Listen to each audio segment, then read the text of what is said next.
Pacific Theater, June 1943. The air above the Solomon Islands hung thick with heat and the metallic tang of aviation fuel.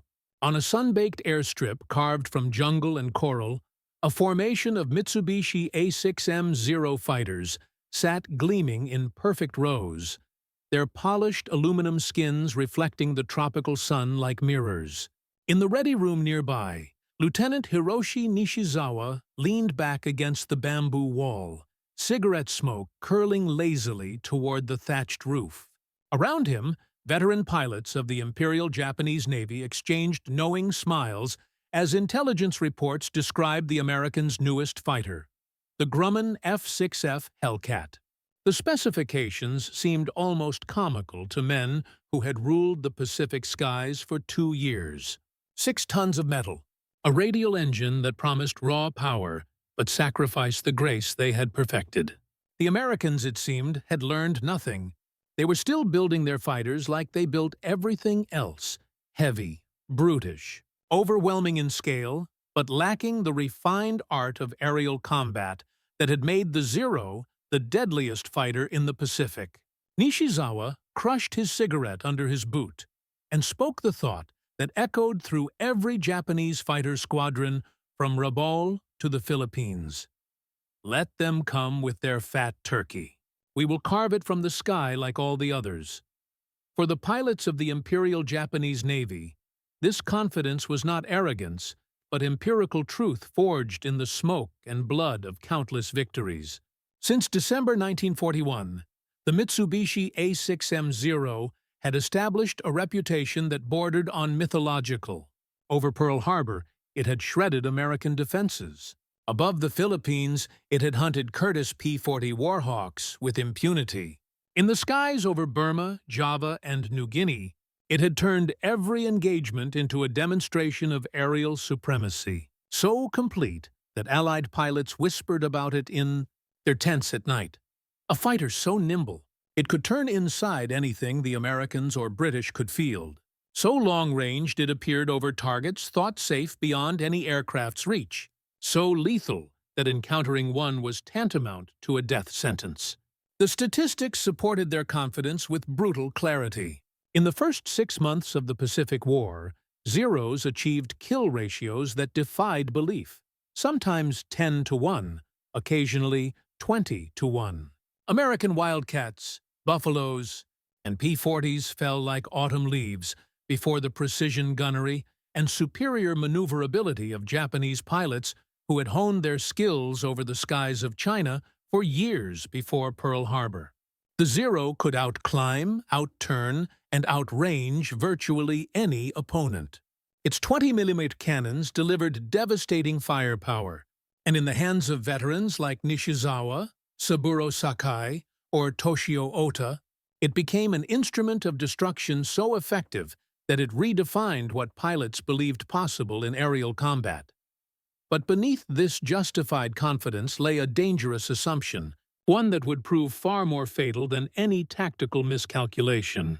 The Japanese believed they understood their enemy, that American industrial power was simply crude mass without refinement, that American pilots lacked the spiritual dedication and years of training that gave Japanese aviators their edge, that the American approach to war was fundamentally inferior because it valued material abundance over martial perfection.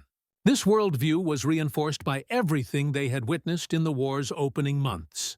American fighters were sturdy but slow, heavily armed but unable to maneuver with the grace required for dogfighting, flown by pilots who seemed to rely on altitude and firepower rather than skill and spirit. The Zero represented everything the Imperial Japanese Navy Air Service valued: lightness, agility, range achieved through the elimination of every unnecessary pound of weight, including armor protection and self-sealing fuel tanks. It was a fighter built on the philosophy that the best defense was offensive capability, that a truly skilled pilot did not need protection because he would never allow an enemy onto his tail. The Americans, by contrast, seemed to build their aircraft as if they expected their pilots to be shot, adding armor, redundant systems, protective glass, self-sealing tanks, all weight that reduced performance in pursuit of survivability. To Japanese eyes, this was the thinking of a nation that did not truly understand aerial combat. When the first intelligence reports on the F6F Hellcat reached Japanese squadron commanders in mid-1943, they were received with something approaching amusement. The specifications read like a catalogue of American excess. Empty weight, over 9,000 pounds, nearly twice that of the Zero. Maximum speed, 380 miles per hour, marginally faster than the Zero's 350, but achieved through brute horsepower rather than aerodynamic elegance. Rate of climb, adequate but not exceptional. Range, respectable but achieved through the American advantage in fuel availability rather than efficiency. And most tellingly, the Hellcat was built around the massive Pratt & Whitney R2800 double wasp radial engine, an 18-cylinder behemoth producing 2,000 horsepower. An engine so large it required a fighter to be designed around it, rather than integrated into an existing elegant airframe. To pilots who had mastered the Zero's delicate controls and knife-edge maneuverability, the Hellcat sounded like exactly what they expected from American aviation.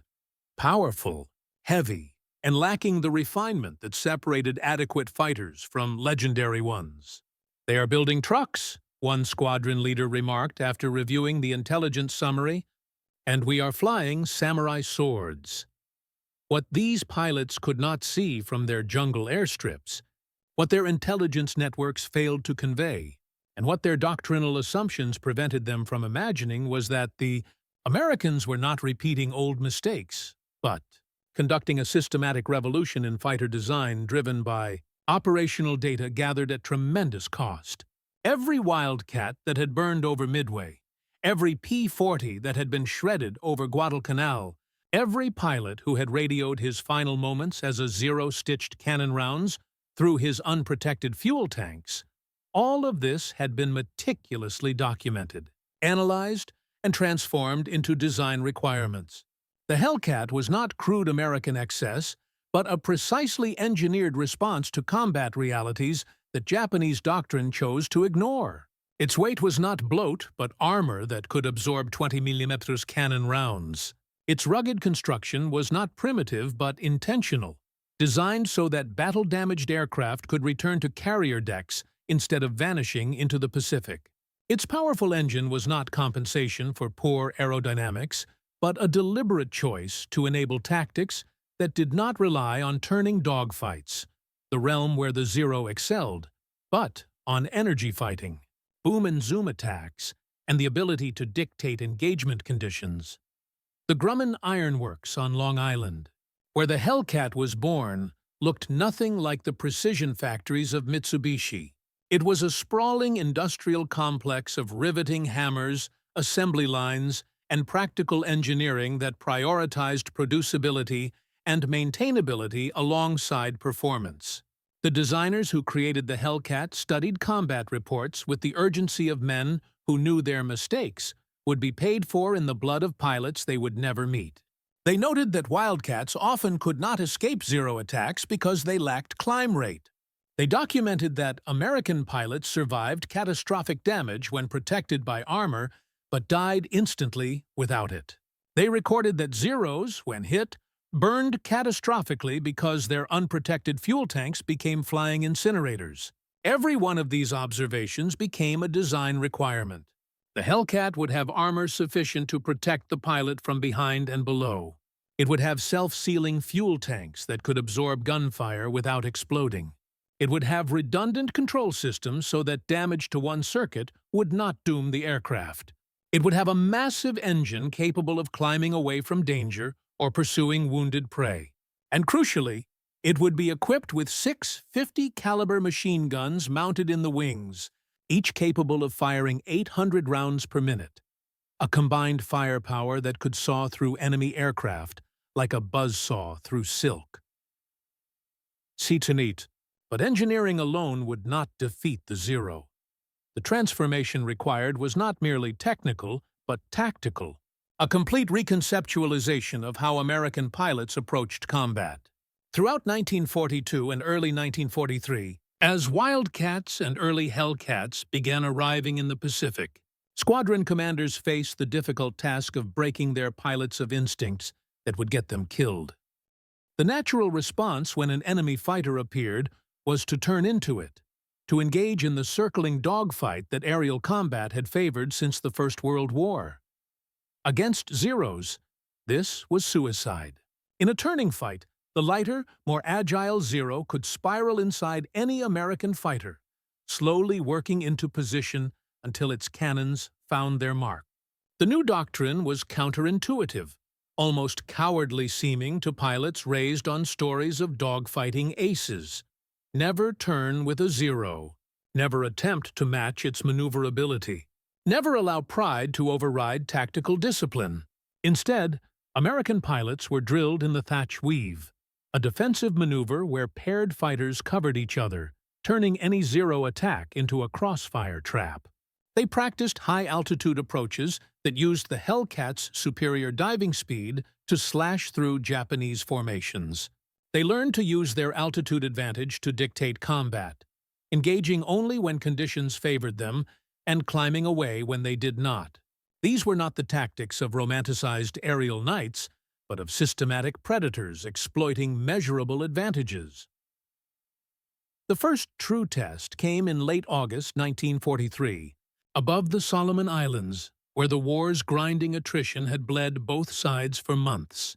A formation of Japanese Zeros from the 204th Air Group lifted from Rabaul on a fighter sweep, veteran pilots confident in their machines and their skills. They flew in the loose formations that Japanese doctrine favored, trusting in individual initiative and the Zero's performance to overcome any opposition. At 22,000 feet, they encountered a squadron of Hellcats from VF-5 off the USS Yorktown. The Americans had altitude, always altitude now, climbing patiently before entering the combat zone. The Japanese formation leader, observing the Grumman fighters above, felt no particular concern. He had fought Wildcats before, heavy American machines that could be defeated through patience and precision. He signaled his wingmen and began a climbing turn to meet the new threat, confident that once engaged in close combat, Japanese superiority would assert itself as it always had. He expected the Americans to meet him in a turning fight. They did not. The Hellcats dove. Not in a panicked dive or a reckless attack, but in coordinated pairs using the tactics that had been drilled into them through countless training missions. They came from above and behind the sun, engines screaming at full power, diving through the Japanese formation with their 6 machine guns opening fire at 400 yards, long before the Zeros could effectively return fire. The first pass shredded 2 Zeros before their pilots fully understood they were under attack. By the time the Japanese fighters began their turns, those impossibly tight spirals that had claimed so many Allied aircraft, the Hellcats were already climbing away, using their superior engine power and energy retention to rise back above the Japanese formation. The Zero pilots pursued, climbing hard, expecting to catch the Americans in the vertical where they believed their superior climb rate would eventually equalize the altitude difference. It did not. The Hellcats reached their perch altitude and turned back, diving again, slashing through the formation a second time. Another Zero burst into flames, its unprotected fuel tanks ignited by 50 caliber incendiaries. The Japanese formation scattered, individual pilots reverting to the dogfighting tactics that had always worked, trying to lure the Americans into turning engagements where Japanese skill would prevail. The Americans refused the bait. They climbed, dove, and climbed again, treating combat not as a duel, but as a mechanical process of energy management and altitude discipline. When the engagement ended 15 minutes later, 6 Zeros had been destroyed, and 3 more so badly damaged they barely made it back to Rabaul. The Americans lost 1 Hellcat, not to Japanese gunnery, but to a mid-air collision during the chaos of combat. The kill ratio was 6-to-1, a dramatic reversal of what the Pacific War had shown in its first 2 years. In the debriefing rooms at Rabaul that evening, Japanese pilots struggled to explain what had happened. They described the American fighters as cowardly, refusing to engage in proper combat, running away whenever challenged to a turning fight. They reported that the Hellcats seemed faster than intelligence had suggested, more rugged, and devastatingly armed. One pilot, his Zero riddled with 50 caliber holes but still flyable, described being hit more than a dozen times, any one of which would have been fatal in an earlier American fighter.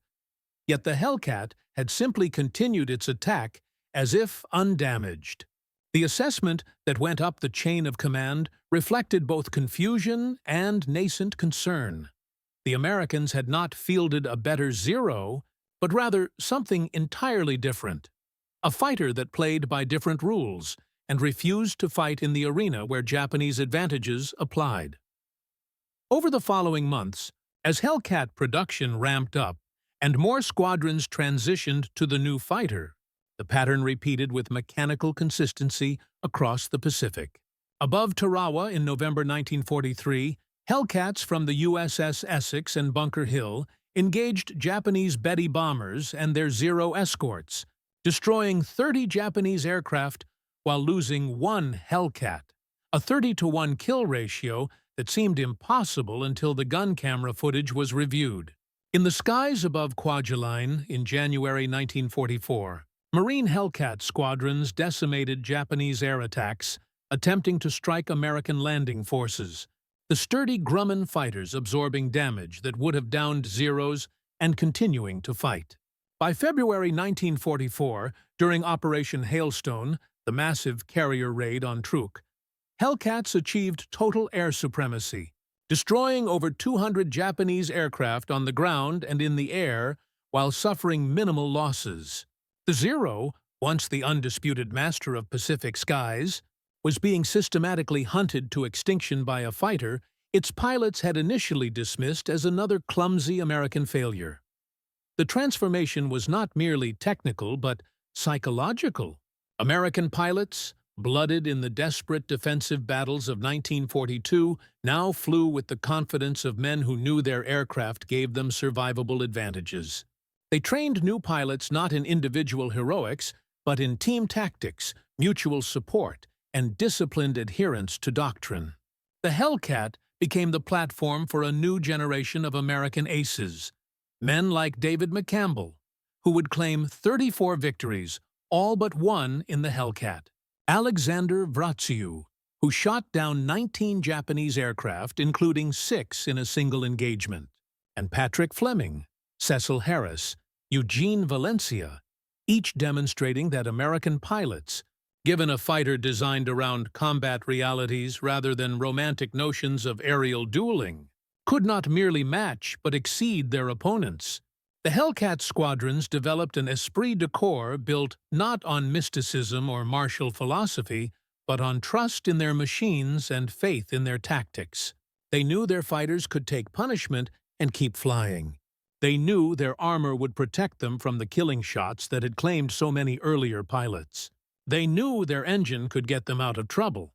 These were not abstract beliefs, but empirically verified facts written in the scorched hulks of Zeros scattered across the Pacific floor. For the Japanese pilots, the experience was inversely traumatic. Men who had entered the war as supremely confident masters of their craft found themselves hunted by an enemy that refused to fight according to the rules they understood. The Zero, which had seemed invincible in 1942, revealed itself as a fighter built on a foundation of assumptions that were disintegrating. Its lack of armor, once justified as unnecessary weight, now meant that any hits were potentially fatal.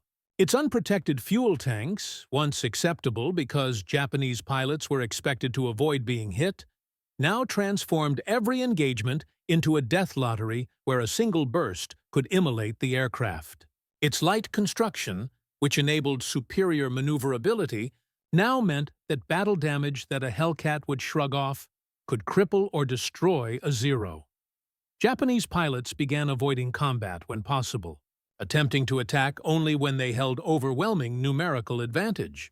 Squadron commanders who had once launched aggressive fighter sweeps now husbanded their dwindling resources, knowing that pilots lost could not be quickly replaced, and that the training pipeline that had produced the veterans of 1941 had been shattered by attrition. The institutional knowledge that made the Zero deadly, years of training, combat experience over China, meticulous instruction in gunnery and aerobatics, was evaporating as veteran pilots died, and their replacements came forward with fewer hours, less training, and diminishing confidence. The symbolic moment of this transformation came during the Great Marianas Turkey Shoot in June 1944, when the Imperial Japanese Navy committed its carrier air power to stopping the American invasion of Saipan. The Japanese launched wave after wave of aircraft, Zeros, Judy dive bombers, Jill torpedo bombers, against the American carrier task force. They expected a brutal but potentially decisive battle, gambling that sufficient numbers and the fighting spirit of their pilots could overwhelm American defenses. Instead, they encountered a coordinated meat grinder of radar-directed interception. Disciplined Hellcat squadrons vectored to intercept Japanese formations before they reached the carriers, and tactics refined through 2 years of brutal learning. The sky above the Philippine Sea became a slaughter. Hellcats dove through Japanese formations with impunity, their pilots calling out targets like hunters in a shooting gallery. "Like an old-time turkey shoot back home," one pilot radioed, and the phrase stuck. By the end of the day, the Japanese had lost approximately 300 aircraft, while American losses numbered fewer than 30, a 10-to-1 kill ratio that represented not merely tactical victory, but the complete negation of Japanese aerial capability. The Zero, symbol of Japanese air power supremacy, had become prey. The technological story of the Hellcat is incomplete without understanding the logistical miracle that sustained it. Where Japanese industry struggled to produce Zeros at rates sufficient to replace combat losses, American factories treated fighter production as an industrial process, subject to the same mass production techniques that had revolutionized automobile manufacturing. Grumman's Long Island facility and its dispersed production network built Hellcats at rates that staggered Japanese intelligence analysts, initially dozens per month, then hundreds, eventually reaching peak production of over 500 aircraft per month by mid-1944. Each Hellcat required approximately 22,000 person-hours to build, a figure that American industry drove downward through tooling improvements and assembly line optimization, even as production volumes soared. The aircraft were not hand-built by master craftsmen, but assembled by workers who often had no aviation experience before the war. Women, older men, minorities excluded from combat service, all trained to perform specific tasks in the assembly sequence with precision and speed. This was the industrial democracy that Japanese militarists misunderstood. Not crude mass, but sophisticated mass production that could deliver technical excellence at scales that overwhelmed any opponent. And crucially, the Hellcat was maintainable. Where the Zero required specialized knowledge and careful handling, the Hellcat was designed to be serviced by 20-year-old mechanics working on a pitching carrier deck in the middle of the ocean. Its R2800 engine, massive and powerful, was also reliable and straightforward to maintain. Its systems had redundancy and robustness built in. A Hellcat that returned to the carrier with battle damage could often be repaired and returned to service within hours. The Japanese, by contrast, found that battle-damaged Zeros often had to be written off entirely, their delicate construction unable to accommodate field repairs. This difference in maintenance philosophy multiplied across hundreds of aircraft and thousands of sorties, compounding American advantages until the disparity became insurmountable. By late 1944, the Imperial Japanese Navy had effectively ceased to exist as a carrier air force. Its pilots dead, its aircraft destroyed, its institutional knowledge obliterated by an opponent that fought with systematic industrial efficiency rather than romantic warrior ethos. There was a certain poetry to this reversal, though it was written in flames and wreckage. The Zero had represented the culmination of one philosophy of aerial combat: lightness, agility, range achieved through the elimination of protection, flown by men trained to perfection in the belief that skill and spirit could overcome material disadvantage. The Hellcat represented a different philosophy entirely, one that acknowledged human limitations, accepted that pilots would be hit, designed systems that could survive damage and continue fighting, and integrated industrial capacity as a weapon as deadly as any cannon. It was not that American pilots became better than Japanese pilots, though by 1944 they were certainly better trained and more experienced. It was that the Americans had built a system: fighter, tactics, training, logistics, industrial production that was optimized for sustained high-intensity combat across oceanic distances, and the Japanese had not. The Zero's early successes had validated assumptions that proved catastrophically wrong. The Hellcat's design acknowledged uncomfortable truths and built victory from them. In the final year of the war, as American forces island-hopped toward Japan itself, Hellcats continued their dominance with monotonous efficiency. They provided air cover for amphibious invasions, shot down the few remaining Japanese aircraft that rose to challenge them, and struck ground targets with bombs and rockets. By war's end, Hellcats had destroyed approximately 5,000 Japanese aircraft, more than any other Allied fighter type, while achieving an overall kill ratio of 19-1, the best of any fighter aircraft in the Second World War. Ace production in the Hellcat was extraordinary. 307 aviators achieved ace status flying the type, testament to both the aircraft's capability and the target-rich environment of the Pacific War's final years. The final score was not close. It was annihilation. When Lieutenant Hiroshi Nishizawa, the pilot who had dismissed the Hellcat as a fat turkey in June 1943, died in October 1944, he was not flying. He was a passenger in a transport aircraft shot down by American fighters, likely Hellcats, as it flew between Japanese air bases. By that point, Japan's elite fighter pilots were too valuable to risk in combat where their Zeros faced impossible odds. The survivors of the Imperial Japanese Navy's once proud fighter wings had been reduced to husbanding their remaining aircraft for a final defense of the home islands, knowing it was futile but bound by duty to continue. The laughter that had greeted the Hellcat's debut had long since died, replaced by grim recognition that they faced not merely a superior aircraft, but a superior system, one they could neither match nor overcome. The tactical flexibility they had once possessed, to engage or not, to choose battles, had been stripped away. Now they launched, knowing they would likely not return. Flying Zeros that were outclassed in every meaningful way, except one. In a turning fight, at close range, the Zero could still kill a Hellcat. But the Americans had learned never to fight that battle. There is a photograph from late 1945, taken on the deck of a carrier after the war ended, showing a row of Hellcats being pushed overboard into the Pacific. They were obsolete by then, surplus aircraft no longer needed, their work complete. They fell nose first into the water and disappeared. Hundreds of them, each one a machine that had contributed to victory, but which peacetime America no longer required.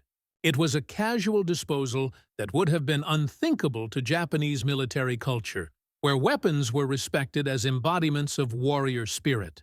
But that casualness was itself a weapon, the ability to produce excellence in such abundance that it could be discarded without ceremony. The Zeros that had once ruled Pacific skies had been precious, irreplaceable, each one a concentration of industrial capacity and pilot training that could not be quickly duplicated.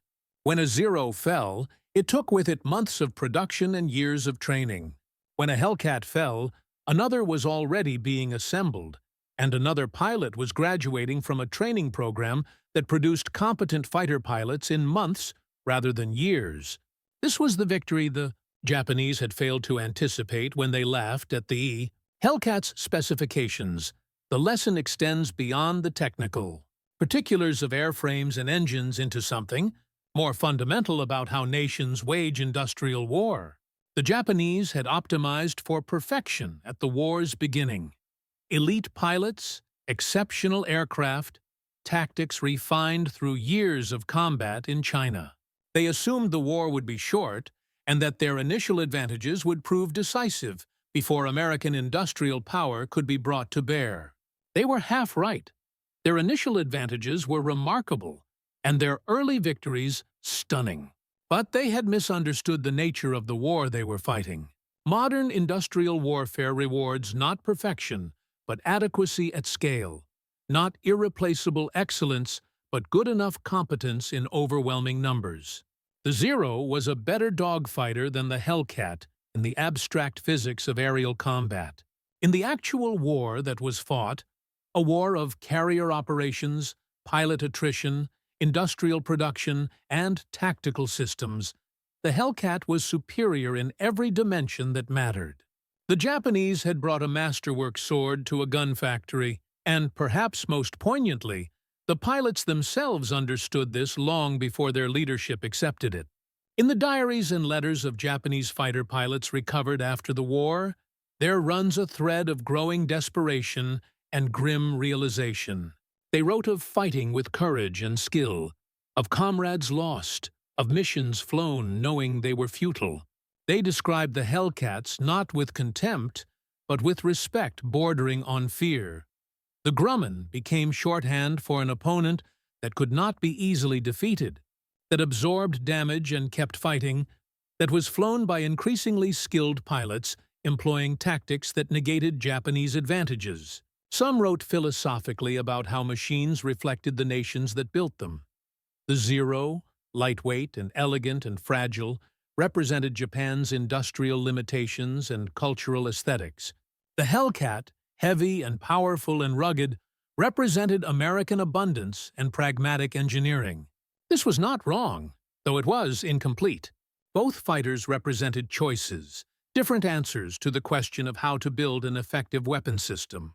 One set of choices proved catastrophically wrong under the conditions of sustained industrial war. The other proved devastatingly right. The sky above the Pacific is empty now of the machines that fought there 80 years ago.